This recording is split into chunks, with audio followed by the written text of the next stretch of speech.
ಇವತ್ತು ಇಡೀ ರಾಜ್ಯದಲ್ಲೇ ಬಿಜಾಪುರ ಜಿಲ್ಲೆಗೆ ತಿರುಗಿ ನೋಡುವಂಥ ಪ್ರಕರಣಗಳು ಬಿಜಾಪುರ ನಗರದಲ್ಲಿ ಜಿಲ್ಲೆಯಲ್ಲಿ ನಡೀತಾ ಇದೆ. ಪೊಲೀಸ್ ಇಲಾಖೆ ಸರಿಯಾಗಿ ರೀತಿಯಲ್ಲಿ ಕಾರ್ಯನಿರ್ವಹಿಸ್ತಾ ಇಲ್ಲ ಅನ್ನುವಂಥ ಆರೋಪಗಳು ಸಾರ್ವಜನಿಕರಿಂದ ಕೇಳಿಬರ್ತಾ ಇದೆ. ಇವತ್ತು ಬೆಟ್ಟಿಂಗ್ನಂಥ ದಂಧೆ ನಡೆಸುವಂಥವರು ಭಾಳ ಆರಾಮಾಗಿ ನಗರದಲ್ಲಿ ಓಡಾಡ್ತಾ ಇದ್ದಾರೆ. ಬೆಟ್ಟಿಂಗ್ ದಂಧೆಯಲ್ಲಿ ಹಲವಾರು ಉನ್ನತ ಮಟ್ಟದ ದೊಡ್ಡ ದೊಡ್ಡ ಫ್ಯಾಮಿಲಿಯ ಮನೆತನದ ಮಕ್ಕಳು ಇವತ್ತು ಸಂಪೂರ್ಣ ಹಾಳಾಗಿ ಹೋಗಿದ್ದಾರೆ. ಬೆಟ್ಟಿಂಗ್ ದಂಧೆ ನಡೆಸುವಂಥವರು ರಾಜಕೀಯ ಕೆಲವೊಂದು ಪಕ್ಷ ಧುರೀಣರಾಗಿದ್ದಾರೆ. ಹೀಗಾಗಿ ಅವರಿಗೆ ಅಧಿಕಾರಿಗಳು ಕ್ರಮ ತಗೊಳ್ಳೋಕ್ಕೆ ಹಿಂದೆ ಮುಂದೆ ನೋಡ್ತಾ ಇದ್ದಾರೆ. ಹಿಂದೆನೂ ಕೂಡ ನಾನು 8 ವರ್ಷ ಹಿಂದೆ ಒಂದು ಸಲ ಪತ್ರಿಕಾ ಮಾಧ್ಯಮನ ಉದ್ದೇಶಿಸಿ ಮಾತನಾಡಿದೆ ಬೆಟ್ಟಿಂಗ್ ದಂಧೆ ಬಗ್ಗೆ. ಏನು IPL ಇವೆಲ್ಲ ನಡೀತಾವೆ, ಬಂದ ಕೂಡಲೇ ಈ ದಂಧೆ ಚುರುಕಾಗ್ತದೆ, ಅದಕ್ಕೆ ಯಾವುದೂ ಐಡೆಂಟಿಫೈ ಇಡೋಂಗಿಲ್ಲ. ಅವ್ರು ಯಾರು ಇವರೇ ಅಂತ ತಿಳಿಸಿದವ್ರಿಗೂ ಪೊಲೀಸರು ಕೂಡ ಅದನ್ನು ಇದು ಮಾಡ್ತಾಯಿಲ್ಲ. ಆವಾಗ ನಾನು ಹೇಳಿದಾಗ ಸ್ವಲ್ಪ ಕಡಿವಾಣ ಹಾಕಿದರು. ಯಾಕೆ ಈ ಪ್ರಕರಣ ನನ್ನ ಗಮನಕ್ಕೆ ಬರ್ತಾವಂದ್ರೆ, ಇದು ಆದ ನಂತರ ಮನೆಗೆ ಗೊತ್ತಿರೋಂಗಿಲ್ಲ, ಸಾಲ ಮಾಡಿರ್ತಾರೆ, ಬಡ್ಡಿ ಹಿಂಗೆ ಯಾರ ಕಡೆ ನಾವು ಫೈನಾನ್ಸು ಪ್ರೈವೇಟಾಗಿ ತೊಗೊಂಡಾಗ ವಾಪಸ್ ಕೊಡೋ ಮುಂದಾಗ ತಕರಾರು ಬಂದಾಗ ನಮ್ಮ ಹತ್ರ ಬರ್ತಿರ್ತಾರೆ. ಹಿಂಗೆ ನಮ್ಗೆ ಹುಡುಗ ಹಿಂಗೆ ಇಷ್ಟು ಲಕ್ಷ ಕೋಟಿ ಸಾಲ ಮಾಡಿದಾನ, ಅವ್ರ ಮನೆ ಬಂದು ಇಷ್ಟು ಕೊಡೋದು ಕೇಳ್ತಾರೆ, ನೀವು ಏನಾದ್ರು ಮಾಡಿ ಸೆಟೇಟ್ ಮಾಡಿರಿ ಅಂತ ಹೇಳ್ತಿರ್ತಾರೆ. ಅವಾಗ ನನ್ನ ಗಮನಕ್ಕೆ ಯಾಕೆ ಬಂತು, ಒಳ್ಳೆ ಹುಡುಗ, ಯಾವುದೋ ಒಂದು ಸಣ್ಣ ಹೆಬಿಟು ಇಲ್ಲಲ್ಲ ಇವನಿಗೆ, ಯಾವುದೋ ಸಣ್ಣ ಚಟ ಇಲ್ಲಾರ್ದವ ಇಷ್ಟು ಹೆಂಗೆ ಕೋಟಿಗಟ್ಟಲೆ ದುಡ್ಡು ಹಾಳಾಯಿತು ಅಂದರೆ ಅವಾಗ ಗಮನಕ್ಕೆ ಬರಾಯ್ತಾ. ಇದು ಆನ್ಲೈನ್ ಒಳಗೆ ಅವರು ಆಟ ಆಡೋದು, ಬೆಟ್ಟಿಂಗನ್ನು ದಂಧೆ ನಡೆಸುವಂಥದ್ದು ಗೊತ್ತಾಗ್ತದೆ. ಇದು ವಿಜಯಪುರ ಜಿಲ್ಲೆಯಲ್ಲಿ ನಗರದಲ್ಲಿ ಅವ್ಯಾತವಾಗಿ ನಡೀತದೆ. ಇದು ಕಂಟ್ರೋಲ್ ಆಗ್ತಾಯಿಲ್ಲ. ಇದನ್ನು ನಮ್ಮ ಪೊಲೀಸ್ ವರಿಷ್ಠಾಧಿಕಾರಿಗಳು ಗಮನ ಹರಿಸ್ಬೇಕು, ಇದನ್ನು ಕಂಟ್ರೋಲ್ಗೆ ತರಬೇಕು.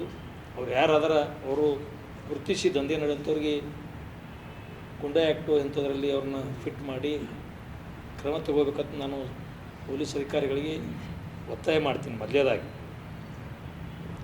ಎರಡನೇದು, ಬಿಜಾಪುರ ನಗರದಲ್ಲಿ ಕೂಡ ಭಾಳಷ್ಟು ಪ್ರಕರಣಗಳು, ಮರ್ಡರ್ಗಳು, ಶೂಟ್ ಮಾಡುವಂಥದ್ದು, ಹಗಲು ಹೊತ್ತಿನಲ್ಲೇ ಚಾಕು ಹಾಕಿ ಕೊಲೆ ಮಾಡುವಂಥದ್ದು ಸಾರ್ವಜನಿಕ ಎದುರುಗಡೆನೇ ಇಲ್ಲಿ, ಯಾವುದೇ ಭಯ ಇಲ್ಲದೇನೆ. ಯಾಕಂದರೆ ಇವತ್ತು ಅವ್ರಿಗೆ ಯಾವುದೂ ಹೆದರಿಕಿಲ್ಲ, ಅಂಜಿಕಿಲ್ಲ, ಒಳಗೆ ಹೋದ್ರೆ 4 ದಿನದಿಂದ ಹೊರಗೆ ಬರ್ತೀನಿ ಅನ್ನೋಂಥ ಸೆಂಟೆನ್ಸ್ ಅವ್ರ ಬಾಯಿದ್ದ ಕೆಲವೊಬ್ಬರಲ್ಲಿ ಬರ್ತಾಯಿದೆ. ಇದು ಅಪರಾಧಗಳು ಹೆಚ್ಚಾಗಲಿಕ್ಕೆ ಕಾರಣ. ಇದು ಸಂಪೂರ್ಣವಾಗಿ ನಮ್ಮ ಜಿಲ್ಲೆಯಲ್ಲಿ ಕಾನೂನು ಸುವ್ಯವಸ್ಥೆ ಹಾಳಾಗಿ ಹೋಗಿದೆ. ಅದ್ರ ಜೊತೆ ಇತ್ತೀಚಲಾಗಿ ಇನ್ನೊಂದು ಪ್ರಕರಣ ಅಲ್ಲೆಲ್ಲಿ ಕೇಳ್ತಾ ಇದ್ದದ್ದು ಭೂ ಹಗರಣ ಬಗ್ಗೆ. ಭೂ ಹಗರಣ, ಭೂಗೌಡರು ಜಿಲ್ಲೆಯಲ್ಲಿ ಭಾಳಷ್ಟು ಪ್ರಕರಣಗಳಾಗ್ಯಾವ. ಕಳೆದ 6 ವರ್ಷಗಳ ಹಿಂದೆ ನಾನೇ ಒಂದು ಪ್ರೆಸ್ ಮೀಟ್ನಲ್ಲಿ ಒತ್ತಾಯ ಮಾಡಿದ್ದೆ ಸರ್ಕಾರಕ್ಕೆ. ಅವ್ರು ನಮ್ಮದೇ ಸರ್ಕಾರ ಇತ್ತು. ನಮ್ಮದು ರಾಜ್ಯದಲ್ಲಿ ಆರ್ ಅಶೋಕ್ ಅವರು ಕಂದಾಯ ಮಂತ್ರಿಗಳಾಗಿದ್ದರು. ಆ ಸಂದರ್ಭದಲ್ಲಿ ನಾನು ಅವ್ರಿಗೆ ಪತ್ರ ಬರೋದು, ಇದನ್ನು SIT ಏನೋ ಇತ್ತಲ್ಲ, COD ಕ್ಯಾನ್ಸಲ್ ಮಾಡಿ SIT ಮಾಡಿದ್ರು, ಅದಕ್ಕೆ ವಹಿಸಿ ತನಿಖೆ ಮಾಡಿರಿ ಅಂತ ಒಂದು ಪತ್ರ ಬರೆದಿದ್ದೆವು ಕಂದಾಯ ಮಂತ್ರಿಗಳಿಗೆ ಮತ್ತು ನಮ್ಮ ಕಂದಾಯ ಏನು ಅಧಿಕಾರಿಗಳಿಗೆ, ಕಮಿಷನರ್ ಅವರು. ಆ ಸಂದರ್ಭದಲ್ಲಿ ಸ್ವಲ್ಪ ಚುರುಕಾಗಿ ಅದು ಏನೋ ಕಾನೂನು ಇದರಲ್ಲಿ ಚೆಕ್ ಮಾಡೋದ್ರಾಗ ಎಲ್ಲ ಸರಿ ಮಾಡಿಕೊಂಡ್ರು.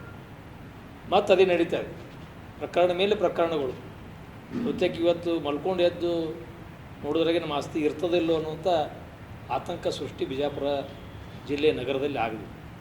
ನನ್ನ ಕಡೆ 10 ಪ್ರಕರಣಗಳು ಬಂದಿದ್ದು. ನಾನು ಭಾಳಷ್ಟು ಪ್ರಕರಣಗಳ ಬಗ್ಗೆ ಪೊಲೀಸರ ಗಮನಕ್ಕೆ ಬಂದು, ಕೆಲವೊಂದು ಪೊಲೀಸ್ ಗಮನಕ್ಕೆ ಬರದೇನೂ ಕೂಡ ನಾವು ಅದನ್ನು ಸೆಟ್ರೇಟ್ ಮಾಡಿ ಮುಗಿಸಿದ್ದು ಕೂಡ ನಾನು ಉದಾಹರಣೆ ನನ್ನ ಕಡೆ ಇದ್ದಾವೆ. ಒಬ್ಬ ಅಧಿಕಾರಿ 10 ವರ್ಷ ಉಪನೋಂದಣಾಧಿಕಾರಿಯಾಗಿ ಇದ್ದದ್ದು ಇದಕ್ಕೆ ಕಾರಣ ಅನ್ನುವಂಥ ಭಾಳಷ್ಟು ಜನರು ಮಾತಾಡ್ತಾರೆ ನಗರದಲ್ಲಿ. ಕಳೆದ 2016ರಿಂದ ಇಲ್ಲಿವರೆಗೆ ಒಬ್ಬ ಅಧಿಕಾರಿ, ಉಪನೋಂದಣಾಧಿಕಾರಿ ಬಿಜಾಪುರದಲ್ಲಿ ಕಾರ್ಯನಿರ್ವಹಿಸಿದ ಅವನ್ನ ರಾಜಕೀಯವಾಗಿ ಪ್ರೊಟೆಕ್ಷನ್ ಮಾಡ್ತಾರೆ ಅನ್ನುವಂಥದ್ದು ಆರೋಪಗಳು ಜನರಿಂದ ಕೇಳಿ ಬರ್ತಾಯಿದೆ. ಬರೀ ಕೇವಲ ನಾನೇನು ಎಲಿಗೇಷನ್ ಮಾಡಿದ್ದೆ, ಸರ್ಕಾರ ಪತ್ರ ಬರೆದು ಒತ್ತಾಯ ಮಾಡಿದೆ ಪತ್ರಿಕಾ ಮಾಧ್ಯಮದಲ್ಲಿ. ಅವಾಗ ಒಂದು 6 ತಿಂಗಳು ಅಷ್ಟೇ ಒಂದು ಬದಲಾವಣೆ ಮಾಡಿದ್ರು. ಅವ್ನು 4-5 ತಿಂಗಳು ಮತ್ತು ಅವನ ಮ್ಯಾಗ ಒಂದು ಎಲಿಗೇಷನ್ ಮಾಡೋಕೆ ಹಚ್ಚಿ ರಿಟರ್ನ್ ಮತ್ತು ಅವನ್ನ ಹೊಳ್ಳಿ ಅದೇ ಅಧಿಕಾರಿ ತಂದು ಕೂಡಿಸಿದ್ರು. ಇದು ರಾಜಕೀಯ ಕೈವಾಡ, ರಾಜಕೀಯ ತೀರ್ಮಾನ ಅನ್ನುವಂಥದ್ದು ಈ ಸಂದರ್ಭದಲ್ಲಿ ನಾನು ಹೇಳಿಕ್ಕೆ ಬಯಸ್ತಾ ಇದ್ದೀನಿ. ಯಾಕಂದ್ರೆ ಯಾವುದೇ ವರ್ಗಾವಣೆ ಕೂಡ ರಾಜಕೀಯ ತೀರ್ಮಾನಗಳಿವೆ. ನಮ್ಮ ಸರ್ಕಾರದಲ್ಲಿ ಅಥವಾ ಬೇರೆ ಸರ್ಕಾರಗಳು ಯಾವುದೇ ಪಕ್ಷದ ಸರ್ಕಾರ ಇದ್ದರೂ ಕೂಡ ವರ್ಗಾವಣೆ ಇದು ರಾಜಕೀಯವಾದಂಥ ಒಂದು ವ್ಯವಸ್ಥೆಯಲ್ಲೇ ಇದ್ರ ವರ್ಗಾವಣೆಗಳು ಯಾರು ಅಧಿಕಾರಿಗೆ ಬೇಕು ಅಲ್ಲಿ ರಾಜಕಾರಣಿಗಳು ಯಾರಿಗೆ ಹೇಳ್ತಾರೆ ಅವ್ರಿಗೆ ತರುವಂಥದ್ದು. ಅದರಲ್ಲಿ ವಿಶೇಷವಾಗಿ ಆಡಳಿತಾರೂಢ ಪಕ್ಷದವ್ರನ್ನೇ ಮಾತು ಕೇಳಿ ಇವತ್ತು ಅಧಿಕಾರ ವರ್ಗಾವಣೆ ನಡೆಯುವಂಥದ್ದು ಸಾಮಾನ್ಯವಾಗಿ ಭಾಳಷ್ಟು ವರ್ಷಗಳಿಂದ ನಡೆದು ಬಂದದ. ಇದು ನನಗೂ ಕೂಡ ಗೊತ್ತಿತ್ತು. ನಾನು ಶಾಸಕನಿದ್ದಾಗ ಒಂದು ಪ್ರಕರಣ ಕೂಡ ಎಂಥ ಕಂಡು ಬಂದಿಲ್ಲ. ಅದಕ್ಕಿಂತ ಮುಂಚೆನೂ ಕೂಡ ನನಗೆ ರಾಜಕೀಯ ಅನುಭವ 94ರಿಂದ ಹೆಚ್ಚು ಅನುಭವ. 94ರಿಂದ 2004ಕ್ಕೆ ನಾನು MLA ಆದೆ, 2008ಕ್ಕೆ ಒಂದು ಸಲ ಆದೆ. ಅವಾಗ ಒಂದು ಪ್ರಕರಣಗಳು ಭೂ ಹಗರಣಗಳು ಯಾವ ನಡೀಲಿಲ್ಲ. ಇದು ಭಾಳ ದೊಡ್ಡ ಜಾಲದಿತ್ತು, ಒಬ್ಬರ ಕಡೆಯಿಂದ ಆಗಲಾರ ಕೆಲಸ ಅಲ್ಲ. ನಾನು ಸಬ್ ರಿಜಿಸ್ಟ್ರಿ ಮಾಡಿ ಅನ್ನೋ ತಿಳಕ್ಕೆ ಹೋಗಿಲ್ಲ. ಇದಕ್ಕೆ ಬಾಂಡ್ ರೈಟ್ರು ಶಾಮೀಲಾಗಿರ್ತಾರೆ. ತಹಸೀಲ್ದಾರ್ ಕಚೇರಿಯಲ್ಲಿ ಐಡೆಂಟಿ ಕಾರ್ಡ್ ಮಾಡಿಕೊಡೋರು, ಆಧಾರ್ ಕಾರ್ಡ್ ಮಾಡಿಕೊಡೋರು, ಅವ್ರ ಫೋಟೋಗಳು ತಕ್ಕಂತೆ ಅವ್ರನ್ನ ಮ್ಯಾಚ್ ಮಾಡಿ ಡುಪ್ಲಿಕೇಟು ಅವ್ರಿಗೆ ID ಕಾರ್ಡು ಎಲ್ಲ ತಯಾರು ಮಾಡಿಕೊಡೋಂಥ ಒಂದು ಜಾಲನೆ ಇಲ್ಲಿ ಐತಿ. ಅದರಲ್ಲಿ ಕೂಡ ರೆವಿನ್ಯೂ ಇಲಾಖೆಯವರು ಕೂಡ ಭಾಳಷ್ಟು ಮಂದಿ ಇದರ ಶಾಮೀಲಾಗ್ಯಾರ. ಇದು ನಾನು ಒತ್ತಾಯ ಮಾಡ್ತೀನಿ, ಇದನ್ನು COD ಕೊಡಬೇಕು. COD ಕೊಟ್ಟು ಇಲ್ಲಿವರೆಗೆ ಆದಂಥ ಪ್ರಕರಣಗಳನ್ನು ಸಂಪೂರ್ಣವಾಗಿ ಭೇದಿಸಿ ಯಾರ್ಯಾರು ಆರೋಪಿಗಳಾದ್ರೆ ಅವ್ರಿಗೆ ತಕ್ಕ ಶಿಕ್ಷೆ ಆಗಬೇಕು. ಮೂಲ ಮಾಲಕರಿಗೆ ಜಮೀನುಗಳು ಸಿಗಬೇಕು. ಅವ್ರಿಗೆ ಯಾರ್ಯಾರು ಕಳ್ಕೊಂಡಿದ್ದಾರೆ ಅವ್ರಿಗೆ ಮೂಲ ಮಾಲಕರಿಗೆ ಜಮೀನು ಸಿಗಬೇಕು. ಅವ್ರಿಗೆ ಹೆಂಗೆ ತುಡುಗಾದಕರು ಕಂಪ್ಲೇಂಟ್ ಕೊಟ್ಟಿರ್ತಾರೆ, ಹೋಗಿ ಅರ್ಜಿ ಬರೆದಿರ್ತಾರೆ, ತುಡುಗರು ಸಿಕ್ಕ ಕೂಡಲೇ ಕರ್ಕರ್ ಬಂಗಾರ ಕೊಟ್ಟಿರ್ತಾರೆ. ಕೆಲವೊಂದು ಒಯ್ದು ಸರ ಬಜಾರ್ಕೋ ಎಲ್ಲೇ ತುಡುಗಲಿ ಮಾಡಿದ್ದು ಕೂಡ ಒಳ್ಳೆ ರಿಕ್ವೈರಿ ಮಾಡ್ಕೊಂಡು ಅವ್ರಿಗೆ ಒಪ್ಪಿಸಿದ್ದು ಪ್ರಕರಣಗಳನ್ನು ನಾವು ಪೊಲೀಸ್ ಇಲಾಖೆ ಪತ್ರಿಕಾ ಮಾಧ್ಯಮದಲ್ಲಿ ತರೋದು ತೋರಿಸಿದಂಥದ್ದು ನಾವು ನೋಡ್ತಾ ಇದ್ದೀವಿ. ಅದೇ ರೀತಿ ಸಂಪೂರ್ಣವಾಗಿ ತನಿಖೆ ಮಾಡಿ COD ತನಿಖೆ ಮಾಡಿ ಮೂಲ ಮಾಲಕರಿಗೆ ಜಮೀನುಗಳನ್ನು ಅವ್ರಿಗೆ ಹಸ್ತಾಂತರ ಮಾಡಬೇಕು. ತಪ್ಪಿಸ್ತರಿಗೆ ಕಠಿಣವಾದಂಥ ಶಿಕ್ಷೆ ಆಗಬೇಕು. ಇದನ್ನು ನಾನು ಒಂದು 15 ದಿವಸ ಇಲೆಕ್ಷನ್ಗಿಂತ ಮುಂಚೆ ಬಹುತೇಕ ನಮ್ಮ ಜಿಲ್ಲಾ ಉಸ್ತುವಾರಿ ಸಚಿವರು ಕೂಡ ಒಂದು ಪತ್ರಿಕಾ ಸಭೆಯಲ್ಲಿ ಹೇಳಿದರು, ಇದು ನನ್ನ ಕ್ಷೇತ್ರಕ್ಕೂ ಒಬ್ಬ ವ್ಯಕ್ತಿ ಈ ಥರ ಮಾಡಿದಾನ, ಅದು ರೆಡ್ಡಿ ಅನ್ನೋವಂಥ ಹೆಸರು ನಾನು ನೋಡಿದೆ. ಅದು ನಾನೊಂದು ವಾರದಲ್ಲಿ ಅದನ್ನು ಕ್ರಮ ತಗೊಳ್ಳೋಕೆ ಹೇಳ್ತೀನಿ, ಇದಕ್ಕೊಬ್ಬ ನೋಡಲ್ ಅಧಿಕಾರಿ ನೇಮಿಸ್ತೀನಿ, ಇದನ್ನು ಸಂಪೂರ್ಣವಾಗಿ ವ್ಯವಸ್ಥಿತವಾಗಿ ಇದನ್ನು ಹತ್ತಿಕ್ತೀವಿ ಅನ್ನುವಂಥದ್ದು ನಮ್ಮ ಜಿಲ್ಲಾ ಉಸ್ತುವಾರಿ ಸಚಿವರು MB ಪಾಟೀಲ್ ಸಾಹೇಬ್ರು ಹೇಳಿದರು. ಅದು ಆದ ನಂತರ ಯಾವುದೇ ರಿಸಲ್ಟ್ ಬಂದಿಲ್ಲ. ಅದ್ರ ಪ್ರಕರಣಗಳು ಮತ್ತೆ ಆಗ್ತಾಯಿಲ್ಲ. ಎಷ್ಟು ಜನರಿಗೆ ತೊಂದರೆ ಆಗಿದೆ ಅಂದರೆ ಪಾಪ ಇಡೀ ಜೀವಮಾನದಲ್ಲಿ ಒಂದು ಪ್ಲಾಟ್ ತೊಗೋಬೇಕಂದ್ರೆ ರಗಡಾಗಿತ್ತು. ಸಾಮಾನ್ಯ ಮಧ್ಯಮ ವರ್ಗದ ನೌಕರಸ್ಥ SDCನೋ FDCನೋ ಗುಮಾಸ್ತು ಒಂದು ಪ್ಲಾಟ್ ತೊಗೋಬೇಕಂದ್ರೆ 20-30 ಲಕ್ಷ ರೂಪಾಯಿ ಗೊಳೆ ಮಾಡಿ ತನ್ನ ಸೇವಿಂಗನ್ನು ಮಾಡಿಕೊಂಡಿರ್ತಾನೆ. ಮುಂದೆ ಅವನು ಪ್ಲಾಟಿಯಲ್ಲಿ ಇರೋಂಗಿಲ್ಲ, ಉತ್ತಾರಿ ಚೇಂಜ್ ಆಗಿ ಮತ್ತೊಬ್ಬರು ಮಾಲಕರು ಬಂದು ಕೂತ್ಬಿಟ್ಟಿರ್ತಾರೆ. ಏನು ಮಾಡೋಕೆ ಇಡೀ ಜೀವನದ ಒಂದು ಸಂಪಾದನೆ ಪೂರ್ತಿ ಮತ್ತೊವ್ರ ಪಾಲಾಗದ. ಕೋರ್ಟಿಗೆ ಹೋದ್ರೆ ಜಲ್ದಿ ಇತ್ಯರ್ಥ ಆಗಂಗಿಲ್ಲ, ಪೊಲೀಸ್ ಕೇಸ್ ಕೊಟ್ರೆ ಜಲ್ದಿ ಬಗೆಹರಂಗಿಲ್ಲ. ಅದು ಹೋಗಿ ಆರೋಪಿನ ಅರೆಸ್ಟ್ ಮಾಡಿದ್ರು ಕೂಡ ಅದು ಕೇಸ್ ನಡ್ಕೋತ ಹೋಗ್ಬಿಡ್ತೀವಿ. ಮುಂದೆ ಅವ್ರು ಕೋರ್ಟಿಗೆ ಹೋಗಿ ಸ್ಟೇ ತರೋದು, ಇದು ಮಾಡೋದು, ಇದು ಸಾಮಾನ್ಯ ನಡೀತಾ ಇರೋದು. ಭಾಳಷ್ಟು ಮಂದಿ ಮೋಸ ಹೋಗ್ಯಾರ, ಭಾಳಷ್ಟು ಮಂದಿ ತೊಂದರೆಗೆ ಹಾಕಿ. ನನ್ನ ಗಮನಕ್ಕಂತೂ ಸಾಕಷ್ಟು ಬಾರಿ ಬಂದದ.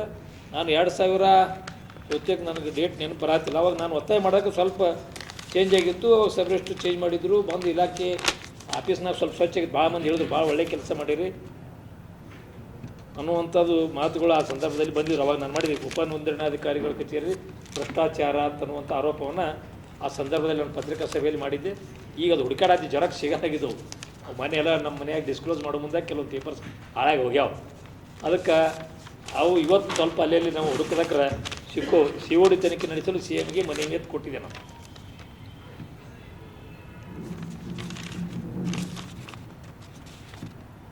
ಇವತ್ತು ಇನ್ನೊಮ್ಮೆ ನಾನು ಒತ್ತಾಯ ಮಾಡ್ತೀನಿ, ಸರ್ಕಾರಕ್ಕೆ ಮುಖ್ಯಮಂತ್ರಿಗಳ ಪತ್ರಗಳನ್ನು ಬರೋದು.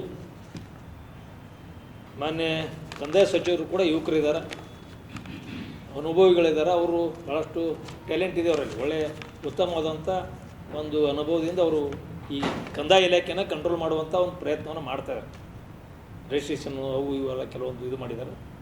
ಅವರಿಗೆ ನಾನು ಒತ್ತಾಯ ಮಾಡ್ತೀನಿ, ಪತ್ರ ಬರ್ತೀನಿ. ಕೃಷ್ಣ ಬೈರೇಗೌಡರು ಭಾಳ ಆತ್ಮೀಯರಿದ್ದಾರೆ. ನಾನು ಶಾಸಕನಿದ್ದಾಗ, ಮಂತ್ರಿ ಇದ್ದಾಗ ಅವರು ಶಾಸಕರಾಗಿದ್ದರು. ಮುಖ್ಯಮಂತ್ರಿಗಳು ಕೂಡ ಒತ್ತಾಯ ಮಾಡ್ತೀನಿ, ಪತ್ರವನ್ನು ಬರಿತೀನಿ. ಇವತ್ತು ನಾನು ಅದೇ ಎಲ್ಲ ಪತ್ರಿಕಾ ಮಾಧ್ಯಮದ ಜೊತೆ ಹಂಚ್ಕೊಂಡೇ ಅದು ಮುಂದೆ ಹೋಗಬೇಕು ಅನ್ನುವಂಥದ್ದು. ಪತ್ರ ಬರೆದು ಇದು ಒಂದು ತಿಂಗಳಲ್ಲಿ COD ತನಿಖೆ ಹೋಗದೇ ಇದ್ದರೆ ಹೋರಾಟ. ಯಾರು ಸಂತ್ರಸ್ತರಿದ್ದಾರೆ, ಸಂತ್ರಸ್ತಂದ್ರೆ ಇದರಿಂದ ತೊಂದರೆಗೆ ಆಗ್ಯದ, ಅವರೆಲ್ಲರನ್ನು ಸೇರಿಸ್ಕೊಂಡು ನಾನು ಹೋರಾಟ ಮಾಡಬೇಕನ್ನುವಂಥ ನಿರ್ಧಾರವನ್ನು ಇವತ್ತು ಮಾಡಿದ್ದೀನಿ. ಬರುವಂಥ ದಿನಮಾನಗಳಲ್ಲಿ ಇದಕ್ಕೆ ಚುರುಕು ಕೊಡಬೇಕು ಅಂತೇಳಿ ನಾನು ಮಾನ್ಯ ಸಿದ್ದರಾಮಯ್ಯ ಮುಖ್ಯಮಂತ್ರಿ ಸಿದ್ದರಾಮಯ್ಯ ಸಾಹೇಬರಿಗೆ, ಕೃಷ್ಣ ಬೈರೇಗೌಡ ಕಂದಾಯ ಮಂತ್ರಿಗಳಿಗೆ, ಒಂದು ಜಿಲ್ಲಾ ಉಸ್ತುವಾರಿ ಸಚಿವರಾದಂಥ ಎಂ ಬಿ ಪಾಟೀಲ್ ಸಾಹೇಬರು ಅವ್ರು ಹೇಳಿದಾಗ ಭಾಳಷ್ಟು ನನಗೆ ಖುಷಿಯಾಗಿತ್ತು. ಮಂತ್ರಿನೇ ಎದ್ದು ಕೂತಾರಲ್ಲಪ್ಪ ಈ ವಿಷಯ ಬಗ್ಗೆ, ಅವರೇ ಭಾಳಷ್ಟು ಇದನ್ನು ಇಂಟ್ರೆಸ್ಟ್ ಉಂಡಾರ, ಆಸಕ್ತಿ ವಹಿಸ್ಯಾರ, ಇನ್ನು ಇದನ್ನೆಲ್ಲ ಒಂದು ಲೆಕ್ಕಕ್ಕೆ ಬಂದುಬಿಡ್ತದ ಅಂತ ನಾನು ಮಾಡಿದ್ದೆ. ಅದಾದ ಮೇಲೆ ಮತ್ತೆ ಸಪ್ಪಗಾಗಿಬಿಟ್ಟದ, ಮತ್ತೆ 3 ಪ್ರಕರಣ ಆಗ್ಯಾವ, 3-4 ಪ್ರಕರಣ ಆಗ್ಯಾವ. ಇದ್ರಾಗ ಉದ್ಯಮಿದಾರರು ಅದಾರ, ಶಾಮೀಲ್ ಅದಾರ, ಭಾಳಷ್ಟು ಮಂದಿ ನನ್ನ ಹೆಸರು ಹೇಳಕ್ಕೆ ಹೋಗಿಲ್ಲ, ಯಾಕಂದ್ರೆ ಆರೋಪ ಸಾಬೀತಾಗುತ್ತಾನೆ ಆರೋಪಿ ಅಂತ ನಾನು ಹೇಳಕ್ಕೆ ಬರೋಂಗಿಲ್ಲ. ಇದ್ರಾಗೆಲ್ಲ ಸಮಾಜದವ್ರು ಅದಾರ, ಎಲ್ಲ ಸಮಾಜದ ಜನರು ಅದಾರ, ಗುಂಡಾಗಳು ಅದಾರ, ಮತ್ತು ಮೋಸ ಹೋದವ್ರಂತರೂ ಸಾಮಾನ್ಯ ಜನ. ಮೋಸ ಹೋದವರು ಎಲ್ಲ ಕಮ್ಯುನಿಟಿ ಇದಾರೆ. ಇಲ್ಲೇ ನನ್ನ ಹತ್ರ ಭಾಗವಾನವ್ರದ್ದು ಕೇಸ್ ಬಂದಿತ್ತು, ಶಿರೋಳ್ಕರ್ ಅವ್ರ ಕೇಸ್ ಬಂದಿತ್ತು, ಭಾಳ ಪ್ರಕರಣಗಳು ಬಂದಿತ್ತು. ಅಲ್ಲೇ ಹೊರಗೆ ಮಾಡಿದೆ, ಮುಗಿಸಿದ್ವಿ. ಯಾವ ಮಾಡಿದ ಅವ್ನು ಜೈಲಿಗೆ ಹೋದ, ಒಳಗೆ ಬಂದನ ಆರಾಮಾಗಿ ಅಡ್ಡಾಡತ್ತಾನ. ಅನುಭವ ಆಗಿಬಿಟ್ಟು ಕಾಣಿಸ್ಕೊಂಡು ಬಹುತೇಕ ಅನುಭವ ಆಗ್ಬಿಟ್ಟು ಮತ್ತೆ ಅದನ್ನೇ ಮಾಡಾತಾರೆ ಅಂತ ಅನ್ಸಾತದ. ಒಂದು ಅರ್ಥ ಆಗ್ತಾಯಿಲ್ಲ, ಈ ಆಸ್ತಿದಾರ ಮಾಲಕ ಈ ಊರಾಗಿಲ್ಲ ಅನ್ನುವಂಥದ್ದು ಅವ್ರು ಕಂಡು ಹಿಡಿತಾರೆ ಫಸ್ಟ್. ನೀವು ಮುಂಬೈಕೋ ಬೆಂಗಳೂರಿಗೋ ಬೇರೆ ಬೇರೆ ಪುಣಾಕ್ಕೂ ಇರ್ತಾರೆ ಅನ್ನೋದು ಗೊತ್ತು ಮಾಡಿಕೊಂಡು, ಅವ್ರು ಬಿಜಾಪುರ ಸಂಪರ್ಕ ಇಲ್ಲ ಅನ್ನೋದು ಗೊತ್ತು ಮಾಡಿಕೊಂಡು, ಆ ಏಜಿಂದೇ ಒಂದು ಇನ್ನೊಬ್ಬನ ಕ್ಯಾಂಡಿಡೇಟು ತಯಾರು ಮಾಡಿ ಆ ಹೆಸರಿಗೆ ಅವ್ನು ಫೋಟೋ ಕುಂಡ್ರಿಸಿ ಉತಾರಿ ಐಡೆಂಟಿ ಕಾರ್ಡು ಮತ್ತು ಆಧಾರ್ ಕಾರ್ಡ ಮತ್ತು ನಮ್ಮದು ಉತಾರಿ ಯಾರು ಮುಗಿದೋಗ್ಬಿಡ್ತು. ಉತಾರಿ ಮಾಡ್ಕೊಂಡು ಒಯ್ದರೆ ಸಬ್ ರಿಜಿಸ್ಟ್ರ್ ಆಫೀಸ್ನ ಬತ್ತು ಹೊಚ್ಕೊಂಡ್ಬಿಡ್ತಾರೆ ಅವ್ರು. ಅವ್ರದ್ದೇನು ಹುಡುಕಾಡಕ್ಕೆ ಹೋಗಂಗಿಲ್ಲ. ಇದನ್ನು ಯಾರು ವ್ಯವಸ್ಥಿತವಾಗಿ ಬಿಜಾಪುರದಲ್ಲಿ ದೊಡ್ಡ ಗ್ಯಾಂಗ್ ಐತಿ. ಬಿಜಾಪುರ ಭಾಳ ದೊಡ್ಡ ಗ್ಯಾಂಗ್ ಅದ. ಅವರು ಇವರು ಎಲ್ಲ ಸೇರಿಕೊಂಡು ಇವತ್ತು ಸಬ್ ರಿಜಿಸ್ಟ್ರ್ ಆಫೀಸ್ ಹಿಡ್ಕೊಂಡು ತಹಸೀಲ್ದಾರ್ ಆಫೀಸು ಎಲ್ಲ ಗಿರಿಕೆ ಹೊಡಿತದೆ. ಎಲ್ಲರೂ ಒಂದು ರೌಂಡ್ ಅದ, ಎಲ್ಲರೂ ಓಡಾಡ್ಲಿಕ್ಕೆ ಮಾಡ್ಲಿಕ್ಕೆ ಒಂದು ದೊಡ್ಡ ಟೀಮ್ ಅದ. ಹೆಣ್ಣಿದ್ರೆ ಹೆಣ್ಣು ಫೋಟೋ ತಯಾರು ಮಾಡ್ತಾರೆ, ಹೆಣ್ಮಕ್ಳು, ಗಂಡು ಮಕ್ಕಳಾದ ಗಂಡು ಮಕ್ಕಳು ಫೋಟೋ ಮಾಡ್ತಾರೆ. ಯುವಕರು ವಯೋವೃದ್ಧರು ಎಲ್ಲರೂ ಅವರು ವಯಸ್ಸಿನ ತಕ್ಕ ಆ ಥರ ಕ್ಯಾಂಡಿಡೇಟ್ಗೆ ರೆಡಿ ಮಾಡ್ಕೊಂಡು ಇದು ದೊಡ್ಡ ವಂಚನೆ ಬಿಜಾಪುರ ನಗರದಲ್ಲಿ ನಡೆದಿದೆ. ಇದು COD ತನಿಖೆ ಹೋಗ್ಬೇಕಂತ ಹಿಂದಕ್ಕೆ ನಾನು ಏನಾಗಿ ತೋರಿಸಿದಿಲ್ಲ. ನೂರಾರು ಆಸ್ತಿ ಅಕ್ರಮ ಪರಭಾರೆ ಅಂತ ಕೊಟ್ಟಿದ್ವಿ, ನಾವೇ ಪತ್ರಿಕೆಯಲ್ಲಿ ಪ್ರಿಂಟ್ ಮಾಡಿದ್ವಿ. ಇವತ್ತು ಇನ್ನೊಮ್ಮೆ ನಾನು COD ತನಿಖೆ ಆಗಬೇಕು ಸಮಗ್ರವಾಗಿ. ಇಲ್ಲದೇ ಇದ್ದರೆ ನಾವು ಹೋರಾಟ ಮತ್ತು ಕಾನೂನು ರೀತಿಯೂ ಹೋರಾಟ ಮಾಡಬೇಕಾಗ್ತದೆ. ಇದು ಜಿಲ್ಲಾ ಮಂತ್ರಿಗಳಿಗೆ, ಮಾನ್ಯ ಮುಖ್ಯಮಂತ್ರಿಗಳಿಗೆ ಮತ್ತು ಕಂದಾಯ ಸಚಿವರಿಗೆ ಪತ್ರಗಳ ಮುಖಾಂತರ ನಾನು ಅವರಿಗೆ ಒತ್ತಾಯ ಮಾಡಿ ಇದನ್ನು ಬೇಗನೆ ಇದನ್ನು CODಗೆ ಒಪ್ಪಿಸಿ ಯಾರು ಸಂತ್ರಸ್ತದಾರ ಅವ್ರಿಗೆಲ್ಲರಿಗೂ ಕೂಡ ನ್ಯಾಯ ಸಿಗಬೇಕು ಅನ್ನುವಂಥದ್ದು ಈ ಸಂದರ್ಭದಲ್ಲಿ ನಾನು ಒತ್ತಾಯ ಮತ್ತು ಮನವಿ ಮಾಡ್ತೀನಿ. ಸರ್, ನಾನು 2000 ಇವು 4-5 ವರ್ಷದಿಂದ ಇದು ಮಾಡಿದಾಕ್ರೆ 100 ಮೇಲೆ ಪ್ರಕರಣಗಳಾಗಿತ್ತು. ಈ ಮತ್ತು ಅದು ಆದ ನಂತರ ಬಹುತೇಕ ಒಂದು 60-70 ಆಗ್ಯಾವ. ಒಂದು 200-250 ಪ್ರಕರಣಗಳು ಬಿಜಾಪುರ ಉಪ ನೋಂದಣಿ ಅಧಿಕಾರಿಗಳೇ ಆಗ್ಯಾವ. ಮತ್ತು ಇನ್ನೊಂದು ಗೊತ್ತಿರಲಿ ನಿಮ್ಗೆ, ಬೇರೆ ತಾಲೂಕಲ್ಲಿ ಆಗಿಲ್ಲ, ಸಿಂದಗಿಯಾಗ ಆಗಿಲ್ಲ, ಇಂಡ್ಯಾಗ ಆಗಿಲ್ಲ, ಮುದ್ದೇಬಳಕ್ಕೆ ಎಲ್ಲಿ ಕಾಣಿಸ್ತಾ ಇಲ್ಲ. ಇಲ್ಲೇ ಜಿಲ್ಲಾ ಕೇಂದ್ರಕ್ಕೆ ಸ್ವಲ್ಪ ಒಂದು ಪ್ರಕರಣ ಬಾಗೇವಾಡಿದವು, ಜಲನಗರದಲ್ಲಿ ಆಗಿದೆ, ಆದರ್ಶ ನಗರ ಪೊಲೀಸ್ ಸ್ಟೇಷನ್ದಲ್ಲಿ ಆಗಿದೆ. 2 ಸ್ಟೇಷನ್ ಸಂಬಂಧಪಡ್ತಾವೆ. ಯಾಕಂದರೆ ಹೆಚ್ಚು ಹೊರವಲಯದಲ್ಲೇ ಪ್ಲಾಟ್ಗಳು ಜಮೀನುಗಳು ಇರುವುದು. ಒಂದು ಆದರ್ಶ ನಗರ ಪೊಲೀಸ್ ಸ್ಟೇಷನ್ ಸಂಬಂಧಪಟ್ಟಂಗೆ ಈ ಕಡೆ ಎಲ್ಲ ನಮ್ಮ ಸೋಲಾಪುರ ರೋಡು, ದರ್ಗಾ ಈ ಕಡೆ ಭಾಗದಲ್ಲೆಲ್ಲ ಜಲನಗರ ಸಂಬಂಧಪಡ್ತಾ ಅಲ್ಲಿ ಪ್ರಕರಣಗಳು ಜಾಸ್ತಿ ಆಗಿವೆ. ಸಬ್ ರಿಜಿಸ್ಟ್ರ್ ಆಫೀಸ್ ಅಲ್ಲೇ ಇತ್ತು. ಜಲನಗರದ ಆ ಕಡೆ ಕೂಡ ಖುಲ್ಲಾ, ಇಬ್ರಾಹಿಂಪುರ ಆ ಕಡೆ ಎಲ್ಲ ಲೇಔಟ್ಗಳು ಪ್ಲಾಟ್ಗಳಾಗ್ಯಾವ, ಹೊಲಗಳು ಖುಲ್ಲಾ ಜಮೀನು ಅದಾವೆ. ಇನ್ನೂ ಅಲ್ಲಿಯೂ ಕೂಡ ಜಮೀನುಗಳಾಗ್ಯಾವ. ಯಾಕಂದ್ರೆ ಈ ಕಡೆ ಸ್ಟೇಷನ್ ರೋಡಿಗೆ ಕೆಲವೊಂದು ಕಡಿಮೆ, ಅಲ್ಲಿ ಭಾಳ ಯಾರೂ ಜನ ವ್ಯವಹಾರ ಇನ್ನೂ ಫಾಸ್ಟಾಗಿ ನಡೆದಿಲ್ಲ. 15 ರೋಡ್ದಾಗ ಎಲ್ಲ ಫುಲ್ ಮುಗಿಸ್ಬಿಟ್ಟಾರೆಲ್ಲ, ಯಾವ ಉಳಿಸಿಲ್ಲ. ಆದ್ರೆ ತೊರವಿಯಲ್ಲಿ ಆಗ್ಯಾವ.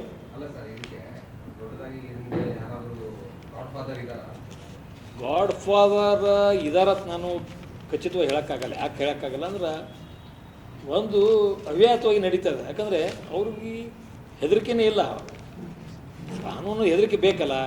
ಇದರಾದ್ರೆ ನಾವು ಸಿಕ್ಕೊಂಡು ಬೀಳ್ತೀವಪ್ಪ ಅನ್ನೋದು ಭಯನೇ ಇಲ್ಲ ಅವ್ರಿಗೆ. ಭಯ ಇಲ್ಲ ಅಂದ್ರೆ ಅದರ ಅರ್ಥ ಅವ್ರಿಗೆ ಏನಾದರೂ ಒಂದು ಬೆಂಬಲ ಇದ್ದೇ ಇರಬೇಕಲ್ಲ.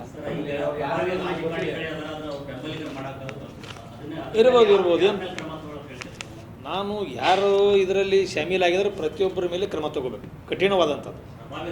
ಪ್ರಭಾವಿ ರಾಜಕಾರಣಿ ಹತ್ತಿರ ಇದ್ದರು, ಅವ್ರ ಪಕ್ಕಕ್ಕೆ ಕೂತ್ಕೊಂಡು ಕೇಳಿ ಬಂದರೂ ಕೂಡ ಅವ್ರ ಮೇಲೆ ಕ್ರಮ.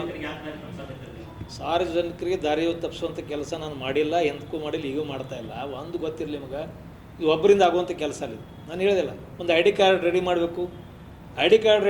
ಅವ್ನು ಯಾವ ಏಜ್ನ ಹೋದನ, ಯಾವ ಹೋದನ, ಅಡ್ರೆಸ್ ಎಲ್ಲ ತೆಗೆದು ಅದೇ ಫೋಟೋ ಇನ್ನೊಬ್ಬನ ಹೆಚ್ಚಲ್ಲಿ ತಯಾರು ಮಾಡಬೇಕಲ್ಲ. ಅದಕ್ಕೊಂದು ಮಷಿನ್ ಬೇಕು, ಒಬ್ಬ ವ್ಯಕ್ತಿ ಬೇಕು. ಅದೇ ಸರ್, ಅದೇ ನಾನು ಪೂರ್ತಿ ಇಚ್ಛಾಶಕ್ತಿ ಪ್ರದರ್ಶನ ಮಾಡಾಕ್ತಿಲ್ಲ. ಇಚ್ಛಾಶಕ್ತಿ ಪ್ರದರ್ಶನ ಮಾನ್ಯ ಮಂತ್ರಿಗಳು ಮಾಡಿದ್ರು. ಶಾಮೀಲ್ ಆದರೂ ಹೆಂಗೋ ಸರ್ ಮಾನ್ಯ ಒಂದು ಕೈ ಕುಡಿದ್ರೆ ಭ್ರಷ್ಟಾಚಾರ ನಡೆಯಂಗಿಲ್ಲ ಇದು. ಜಿಲ್ಲಾ ಉಸ್ತುವಾರಿ ಸಚಿವರು ಮಾನ್ಯ ಮನಸ್ಸು ಮಾಡಿ ಒಂದು ದಿಟ್ಟ ನಿರ್ಧಾರವನ್ನು ತೆಗೆದುಕೊಂಡಿದ್ದು ಭಾಳಷ್ಟು ನಮ್ಗೆ ಖುಷಿಯಾಗಿತ್ತು.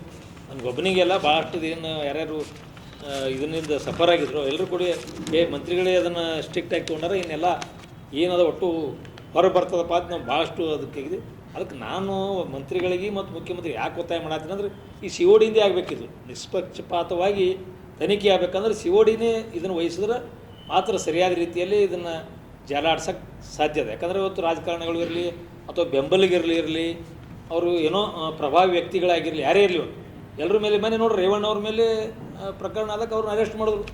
ಸ್ವಂತ ಅವ್ರದ್ದು ಪ್ರಭಾವಿ ಒಬ್ಬ ರಾಜಕಾರಣಿಗಳು ಮಾಜಿ ಪ್ರಧಾನಮಂತ್ರಿಗಳು ಹಿರಿಯ ಪುತ್ರರು ಮತ್ತು ಅವರು ಶಾಸಕ ಪ್ರೆಸಿಡೆಂಟ್ ಆದರೂ ಕೂಡ ಮೊನ್ನೆ ಅವರನ್ನು ಅರೆಸ್ಟ್ ಮಾಡಿದ್ರಲ್ಲ. ಅದಕ್ಕೆ ಸಿ ಒ ಡಿಗೆ ಹೋದ್ರೇ ಸರಿ ಆಗ್ತದೆ ಅಂತ ನಂದೊಂದು ಐತಿ. ಸಿ ಒ ಡಿಗೆ ಒತ್ತಾಯ ಮಾಡ್ತೀನಿ ನಾನು ಯಾರ್ಯಾಕೆ ಇರ್ಲಿಕ್ಕೆ ಸಿ ಬಿ ಐ ಹಂತಕ್ಕಿಂತ ಸಿ ಒ ಡಿ ಹಂತಕ್ಕಾದರೆ ನಮ್ಮ ರಾಜ್ಯದಲ್ಲಿದೆ ಪ್ರಕರಣಗಳು ನಮ್ಮ ಜಿಲ್ಲೆಯಲ್ಲಿ ಆಗಿದ್ದಾವೆ ಹೆಚ್ಚು. ಇಡೀ ರಾಜ್ಯದಲ್ಲೇ ಹೆಚ್ಚು ಪ್ರಕರಣ ಆಗಿದ್ದು ನಮ್ಮ ನಗರದಾಗ. ನಾನು ಹಿಂದಕ್ಕೆ ಈ ಉದ್ಯೋಗ ಇದು ಭೂಮಿ ಸಂಬಂಧಪಟ್ಟಾಗ ನಾನು ಮಾಡಿದ್ದೀನಿ ಇಲ್ಲ ನನಗೆ ಕಂಪ್ಯೂಟರ್ ಇಲ್ಲದೊಳಗೆ ಒಂದು ಹಗರಣ ಆಗಿಲ್ಲ ರೀ. ಕಂಪ್ಯೂಟರ್ ಇರೋದು ಬರೋದು ಮೊದಲ ಕೈಲಿ ಉತ್ತಾರಿ ಬರ್ತಿರಲಿಲ್ಲ. ಕೈಲಿ ಉತ್ತಾರಿ ಬರೋಣಾಗ ಒಂದು ಪ್ರಕರಣ ಆಗಿಲ್ಲ, ಒಂದು ಪ್ರಕರಣ ಆಗಲಿಲ್ಲ. ಅವಾಗ ನಾನು 92ರಿಂದ ಈ ಒಂದು ಪ್ಲಾಟ್ ತೊಗೊಳ್ದು ಮಾರಾಟ ಮಾಡೋದು ನಾನು ಮಾಡ್ಕೊತ ಬಂದೀನಿ. ನನ್ನ ಉದ್ಯೋಗ ಅದೇ ಮೊದಲು ಮೂಲ. ಅವಾಗ ಒಂದು ಪ್ರಕರಣವಾಗಿಲ್ಲ. ಉತ್ತಾರಿ ಬರ್ಸ್ಕೊಂಬರ್ತಿದ್ದೀವಿ, ಬರ್ಸ್ಕೊಂಬರ್ತೀವಿ, ಸಬ್ರೆಸ್ಟ್ ಆಫೀಸ್ ಕೂತಿದ್ದೀವಿ, ಹೆಬ್ಬಟ್ಟು ಓದ್ತಿದ್ದೀವಿ, ಸಹಿ ಮಾಡ್ತಿದ್ದೀವಿ ಅಲ್ಲಿ ಇದ್ರ ಮ್ಯಾಗ. ಅವು ಒಂದು ಪ್ರಕರಣ ಆಗಲಿಲ್ಲ. ಯಾವಾಗ ಇವು ID ಕಾರ್ಡು ಕಂಪ್ಯೂಟರೈಸ್ ಮಾಡಾತ್ರು ಅವಾಗಿನ ಡೂಪ್ಲಿಕೇಟ್ ಸ್ಟಾರ್ಟ್ ಆಗ್ಯದ. ಆಧುನೀಕರಣ ಆಗಿಂದನೇ ಹೆಚ್ಚಿದು ಪ್ರಕರಣಗಳು ಹೆಚ್ಚು ಇವತ್ತು ಬೆಳಕಿಗೆ ಬರ್ತದವ. ಅದಕ್ಕೆ ನಮ್ದು ನೀವು ಕೇಳುವಂಥ ಪ್ರಶ್ನೆಗೆ ನಂದು ಕೂಡ ಒಪ್ಪಿಗೆ ಅದ. ಯಾರೇ ಇದ್ರೂ ಕ್ರಮ ತಗೋಬೇಕಂದ್ರೆ ಸಿ ಒ ಡಿಗೆ ಹೋಗ್ಬೇಕು ಸರ್. ಒಂದು ತಿಂಗಳಲ್ಲಿ ಸಿ ಒ ಡಿಗೆ ಹೋಗದೇ ಇದ್ರೆ ನಾನು ಸ್ವತಃ ಮುಖ್ಯಮಂತ್ರಿಗೆ ಹೋಗಿ ಮನವಿ ಕೊಡೋದಿಲ್ಲ. ಪತ್ರನೂ ಈಗ ಬರಿತೀನಿ, ಇವತ್ತೇ ಬರಲಿಕ್ಕತ್ತೀನಿ, ರೆಡಿ ಮಾಡ್ತೀನಿ, ಪತ್ರನೂ ಬರಿತೀನಿ. ಮುಖ್ಯಮಂತ್ರಿ ಹೋಗಿ ನಾನು ಮನವಿ ಕೊಟ್ಟು ಕಂದಾಯ ಸಚಿವರ ಜೊತೆ ಕೂತು ಈ ವಿಷಯ ಬಗ್ಗೆ ಸಂಪೂರ್ಣವಾಗಿ ಮಾಹಿತಿ ಕೊಡ್ತೀನಿ. ಅವ್ರಿಗೆ ಗೊತ್ತು ಇರಲಿಕ್ಕಿಲ್ಲ ಅಥವಾ ಬಿಜಾಪುರವಾಗಿ ಕೆಲವೊಂದು ಮಾಹಿತಿಯನ್ನು ಕೊಟ್ಟು ಅವ್ರು ಹೇಳಿ ಬಂದ ನಂತರ ಒಂದು ತಿಂಗಳಲ್ಲಿ ಇದು ಆಗದೆ ಇದ್ರೆ ನಾನೊಂದು ಜಿಲ್ಲಾಧಿಕಾರಿಗಳ ಕಚೇರಿ ಎದುರುಗಡೆ ಯಾರ್ಯಾರು ಇದ್ರ ಬಾಧಿತರಾಗ್ಯಾರ ಅವ್ರನ್ನೆಲ್ಲ ಸೇರಿಸ್ಕೊಂಡು ಒಂದು ಹೋರಾಟವನ್ನು ಮಾಡ್ತೀನಿ. ನಗರ ಶಾಸಕರು ಸ್ವಲ್ಪ ಬ್ಯುಸಿ ಅದಾರ. ಅವರು ಇಲೆಕ್ಷನ್ದಾಗ ಸ್ಟಾರ್ ಪ್ರಚಾರಕರು ಅದಾರ, ಅಲ್ಲಿ ಹೊರಗಡೆ ಇದಾರ. ಅದಕ್ಕೆ ಅವ್ರಿಗೆ ನಾನು ಗಮನಕ್ಕೆ ಬಂದದ್ರೆ ಗೊತ್ತಿಲ್ಲ, ಅವ್ರಿಗೆ ಗಮನಕ್ಕೆ ತರುವಂಥ ಪ್ರಯತ್ನ ಆಗ್ತದೆ ಸರ್. ನಮ್ಮ ಅದೇ ನೋಡಿ ಸಾಹೇಬ್ರೆ, ಇದು ಹೆಚ್ಚು ನಡೆಯೋದು ಬಿಜಾಪುರದಾಗ, ಬೇರೆ ಜಿಲ್ಲೆಯಲ್ಲಿ ಇಷ್ಟ ಆಗಿಲ್ಲ. ಅಕಸ್ಮಾತ್ ಬೇರೆ ಜಿಲ್ಲೆ ಆಗಿದ್ರು ಮೂಲ ಇಲ್ಲಿಂದೇ ಅದು ಪ್ರೇರಣೆ ತಿಳ್ಕೊರಿ. ಬೇರೆ ಜಿಲ್ಲೆದಾಗ ಆಗಿದ್ರೆ ಪ್ರೇರಣೆನೇ ಬಿಜಾಪುರ ಜಿಲ್ಲೆ.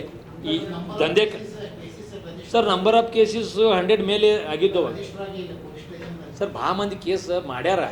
ಕೆಲವೊಂದು ಹೊರಗಿನವ್ರಿಗೆ ಸೆಟ್ರೇಟ್ ನಮ್ಮಂಥವ್ರು ಇರ್ತೀವಿ ಅಲ್ಲಿ ಹಿರಿಯರು, ಅಲ್ಲಿ ಕರೆದು ರೊಕ್ಕ ಹೊಳಗೆ ಕೊಡಿಸಿ ಅವ್ನ ಪ್ಲಾಟವನ್ನು ಹೊಳಗೆ ಖರೀದಿ ಹಾಕ್ಸಿ ಮಾಡಿ ಕೆಲವೊಂದು ಮುಗಿಸಿವಿ. ಅವ್ರು ಭಾಳ ಪ್ರಕರಣಗಳು ಅಲ್ಲಿ ಇದು ಆಗ್ಯಾವ, ರಿಜಿಸ್ಟ್ರೇಷನ್ ಆಗ್ಯಾವ. ಮತ್ತು ಒಂದೇ ಕಮ್ಯುನಿಟಿಯವ್ರು ಹೇಳಿದ್ರೆ ನಿಮ್ಗೆ ಅವರೇ ಇವರೇ ತಂದಿಲ್ಲ, ಎಲ್ಲರೂ ಮಿಕ್ಸ್ ಅದಾರ ಇದ್ರಾಗ, ಎಲ್ಲರೂ ಅದಾರ ಇದ್ರಾಗ. ಅದಕ್ಕೆ ಯಾರೇ ಜಿಲ್ಲೆಯೊಳಗೆ ಏನಾದರೂ ಆಗಿದ್ರೆ ನಮ್ಮ ಜಿಲ್ಲೆ ಪ್ರೇರಣೆ ಇಲ್ಲಿ ಆಗಿದ್ದು ನೋಡೇ ಇಲ್ಲಿ ಮಾಡಾಕ್ತಾರೆ ಅವ್ರು ಸರ್. 91 ಅಂದರೆ ನೀವು ನೋಡ್ರಿ 91, 92 ನಾವು ಗುಂಟಾ ಪ್ಲಾಟ್ ಲೀಗಲಿ ಖರೀದಿ ಹಾಕೋಕೆ ಬಂದಾಗ ಇಲ್ಲಿಗೆ ಬಂದಾಗ್ಯಾವ. ಅವಾಗಿಂದ ಪ್ಲಾಟ್ ಹಾಕೋದು ಬಂದು ವ್ಯವಹಾರ ಮಾಡ್ಕೊತ ಬಂದೀನಿ ನಾನು. ಒಂದು ಆಗಿಲ್ಲ ಇನ್ನೂ ತನಕ ನಾನು ಎಷ್ಟು ಜಮೀನು ಮಾರೀನಿ, ಒಂದು ಕೂಡ ರಿಪೀಟ್ ಆಗಿಲ್ಲ, ಡಬಲ್ ಆಗಿಲ್ಲ, ಎಲ್ಲಿ ಯಾವ ಅಕ್ರಮ ಆಗಿಲ್ಲ, ಆರಾಮಾಗಿ ಅದ್ರ. ಈಗೇನು ಮಾಡತ್ತಾರ ಈ ರಿಯಲ್ ಎಸ್ಟೇಟ್ ಅಂದ್ರೆ ಒಂದು ದೊಡ್ಡ ಎಲ್ಲರಿಗೂ ನಿರುದ್ಯೋಗಿಗಳು ಒಂದು ಉದ್ಯೋಗ ಇಟ್ಕೊಂಡು ಎಲ್ಲರೂ ಒಂದು ಕೈಯಾಗ ಉತ್ತರ ಹಿಡ್ಕೊಂಡು ಹೊಂಟ್ಬಿಡ್ತಾರೆ. ಅವರು ಎದುರಿನವರು ಮಾಲಕರು ಇಲ್ಲು ಸೊಯ್ದಾಗ ಸಿಗ್ತಾನೆ ಬರಾಬಾಡ ಖರೀದಿ ಹಾಕೋರು ಅದಾರ, ಖರೀದಿ ಹಾಕ್ಸೋರು ಅದಾರ. ID ಕಾರ್ಡ್ ರೆಡಿ ಮಾಡ್ತಾರೆ ಅಂದ್ರೆ ಮತ್ತು ರೆವಿನ್ಯೂ ಇಲಾಖೆ ಇನ್ವಾಲ್ವ್ಮೆಂಟ್ ಇರಲೇ ಇರ್ತಾರೆ. ID ಕಾರ್ಡ್ ಹೆಂಗೆ ರೆಡಿ ಹಾಕ್ತಾರೆ, ಉತ್ತಾರ ಹೆಂಗೆ ರೆಡಿ ಹಾಕೋ ಸರ್ ಅದು ಎಲ್ಲರೂ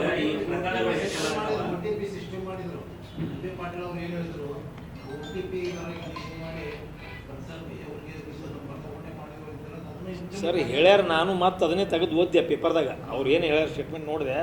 ಒಂದೇ ವಾರ ಗಡುವು ಕೊಟ್ಟಿದ್ರು, ಅದಕ್ಕೆ ಜಿಲ್ಲಾಧಿಕಾರಿಗಳು ಉತ್ತರ ಕೊಟ್ಟಾರ. ಅದಕ್ಕೆ ನೋಡಲ್ ಹಾಕ್ತೀವಿ, ಇದು ಮಾಡಿಸ್ತೀವಿ, ತನಿಖೆ ಮಾಡಿಸ್ತೀವಿ ಎಲ್ಲ ಅಂತೇಳಿ.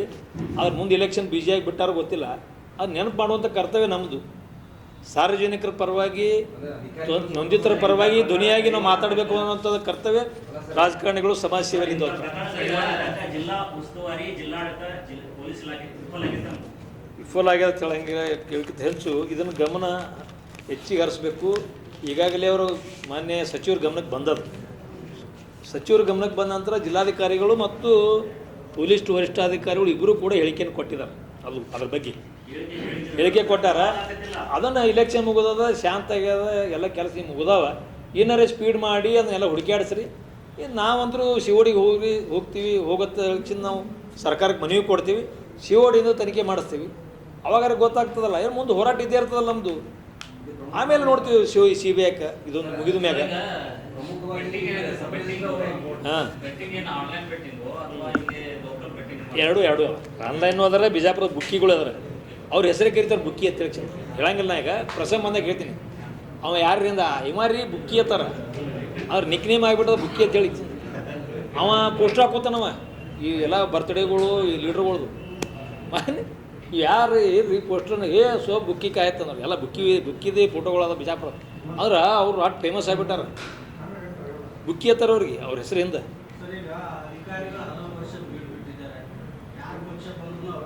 ಹೌದು ಸರ್, 10 ವರ್ಷ ಈ ಸರ್ ನಾನು ಅದೇ ಸರ್ ತಮ್ಮ ಗಮನಕ್ಕೆ ತರಬೇಕಂದ್ರೆ, ಈ ಬಿರಾದರ ಸಬ್ರೆಸ್ಟ್ ಇದೆ ಬಿಜಾಪುರಕ್ಕೆ. 2016ರಲ್ಲಿ ಬಂದವ. ಮುಂದೆ ಒಟ್ಟಾಳಿ ಇರಲಿಲ್ಲ. ಅವಾಗ ನಮ್ಮದೇ ಸರ್ಕಾರ ಇತ್ತು, ನಮ್ಮದೇ ಗೌರ್ಮೆಂಟ್ ಇತ್ತು, ನಮ್ಮವ್ರು ಶಾಸಕರಿದ್ದರು. ಮುಂದೆ ನಾನು ಎಲಿಗೇಷನ್ ಮಾಡೋಣ, ಒಂದು 6 ತಿಂಗಳು ಹಂಚನಾಳತ್ತೊಬ್ರು ಯಾರೋ ಬಂದು ಬಂದು ಕೂತ ಎಲ್ಲ ಆಫೀಸ್ ಸ್ವಚ್ಛ ಆಗಿದ್ರೆ ಅಂತ ಹೇಳಿದ್ರು ಭಾಳ ಮಂದಿ. ಫುಲ್ಲು ಟೈಟ್ ಆಗಿ ಸಾಹೇಬ್ರ ಆಫೀಸ್ ಅಂತ ಹೇಳಿದ್ರು. ಟೈಟ್ ಅಂದರೆ ನಿಶೆ ಆಗಿದೆ ಅಂತ ಕೇಳಿದೆ ನಾನು. ಇಲ್ಲಿ ನಿಶೆ ಇಲ್ಲ, ಎಲ್ಲ ಸ್ಟ್ರಿಕ್ಟ್ ಮಾಡಿಬಿಟ್ಟು ಹಂಚನಾಳು ಬಂದು ಊರ ಇದಾಗಿದೆ, ಸ್ವಚ್ಛ ಆಗೈತಂತ.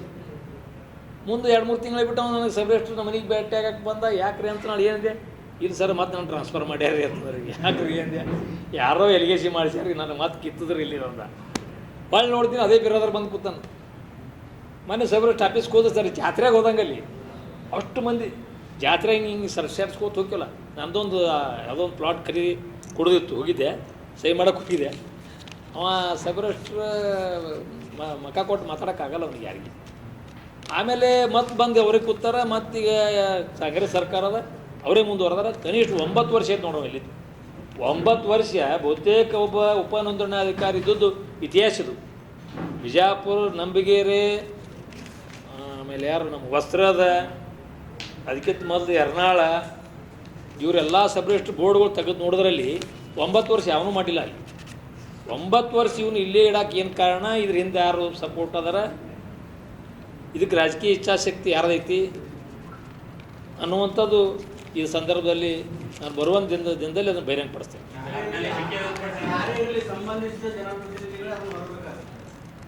ಸರ್,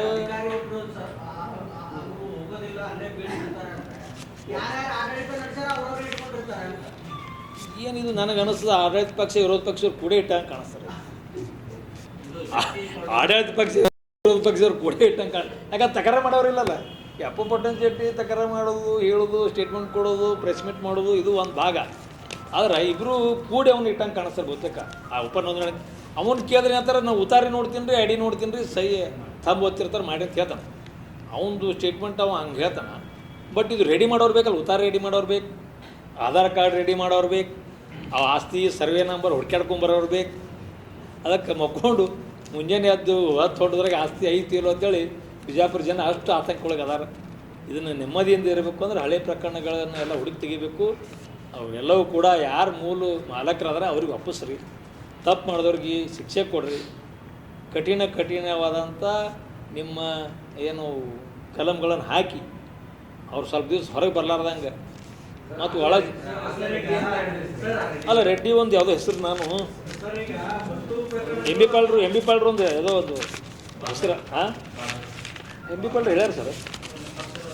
ಇಲ್ಲ ಐಟಾಗ ಸರ್, ನಮ್ಮ BJP ಏನಾಗ್ಬಿಟ್ಟದಂದ್ರೆ ಸಮುದ್ರ ಆದಂಗೆ ಆಗ್ಬಿಟ್ಟದ. ಯಾರು ಬರ್ತಾರೋ, ಯಾರು ಹೋಗ್ತಾರೋ, ಎಷ್ಟು ದಿವಸ ಇರ್ತಾರೋ, ಅವ್ರ ಮೆಂಬರ್ಶಿಪ್ ಇರೋಂಗಿಲ್ಲ, ಅವ್ರದ್ದು ಸಕ್ರಿಯ ಸದಸ್ಯತ್ವ ಇರೋಂಗಿಲ್ಲ. BJP ಅಂತ ಹೇಳ್ಕೊಂಡ್ಬಿಡ್ತಾರೆ.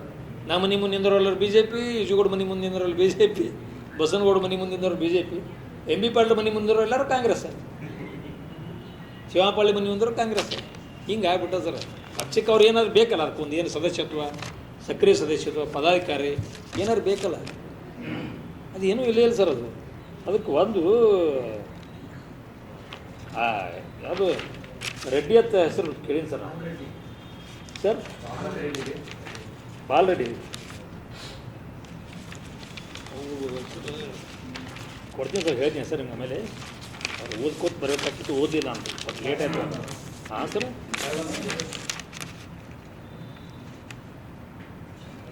ಶ್ರೀಶರ್ ಹನುಮಂತ್ ನಂದ್ಯಾಳ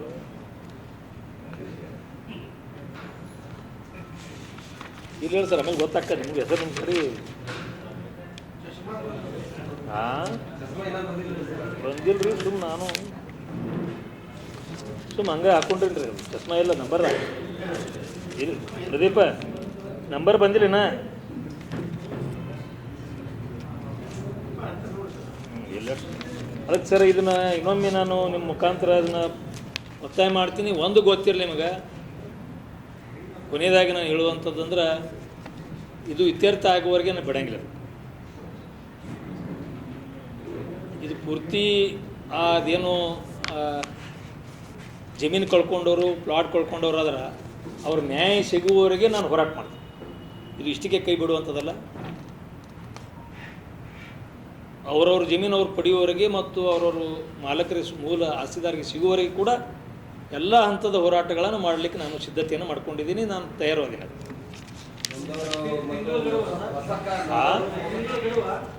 ಒಂದು ತಿಂಗಳಲ್ಲಿ ಸಿಒಡಿಗೆ ಹೋಗ್ಬೇಕು ಸರ್. ಹೋಗದೆ ಇದ್ರೆ ನಾನು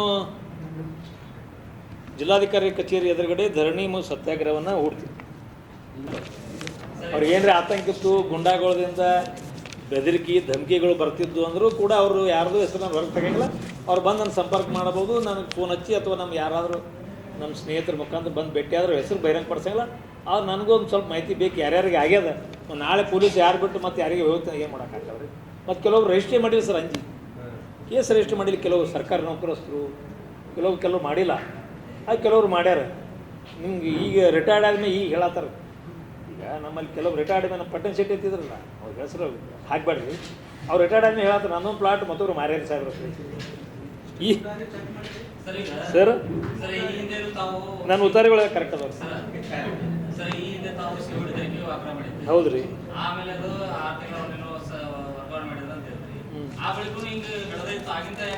ಏನು ಈ ಸಲ ಬಿಡಂಗಿಲ್ಲ ತಿಳಿಲ್ಲ.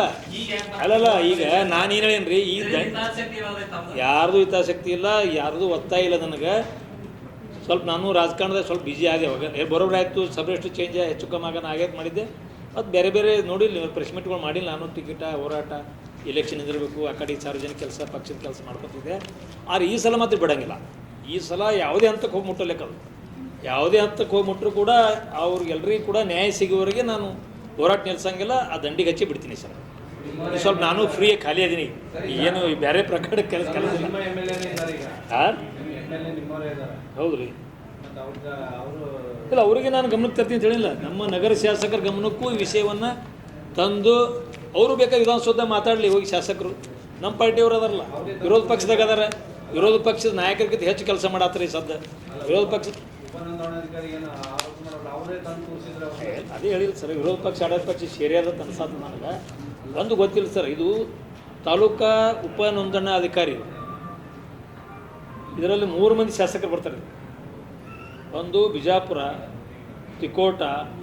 ಬಬಲೇಶ್ವರ, ಆಮೇಲೆ ನಾಗಠಾಣ. 3 ಶಾಸಕರು ಸಂಬಂಧಪಟ್ಬಿಡ್ತು. ಇದ್ರಿಗೆ ಯಾರ್ಯಾರು ಸಪೋರ್ಟ್ ಮಾಡಿ ತಂದಾರೋ ಅದು ಗೊತ್ತಿಲ್ಲ ನನಗೆ. ಆದ್ರೆ ನಾನು ಇನ್ನಾಗಿ ಹೇಳಿದ್ರಲ್ಲ, ಈ ಶಾಸಕರು ಗಮನಕ್ಕೆ ಅದನ್ನು ನಾನು ಎಲ್ಲ ಬರೆದು ಮಾಹಿತಿ ಕೊಟ್ಟು ಅವರಿಗೆ ಒಂದು ಕಾಪಿ ಕೊಟ್ಟು ಕಳಿಸ್ತೀನಿ. ನಾನು ಏನು ಮುಖ್ಯಮಂತ್ರಿ ಮತ್ತು ಕಂದಾಯ ಸಚಿವರಿಗೆ ಬರೆಯಮದೀನಿ, ಅದನ್ನು ಅವರಿಗೆ ಕೊಡೋ ಒಂದು ಕಾಪಿ ಕೊಡ್ತೀನಿ. ಅವರು ಹೋಗಿ ವಿರೋಧ ಪಕ್ಷದ ಸ್ಥಾನದಾಗನೇ ಅಲ್ಲಿ ವಿಧಾನಸಭೆಗಳು ಚರ್ಚೆ ಮಾಡಲಿ, ಅದಕ್ಕೆ ಅವರು ಪ್ರಶ್ನೆ ಮಾಡಲಿಲ್ಲ, ಏನು ತೊಂದರೆ ಅದು. ಅವರು ಸಾಯಬೇಕೇ ಆಗ್ತದೆ. ಆದ್ರೆ ನಾನು ಅಸಹಾಯಕಲ್ಲ, ಸಾಯಬೇಕಾದ್ರೆ ನಾನು ಹೋರಾಟ ಮಾಡ್ತೀನಿ. ಇದ್ರಾಗೇನು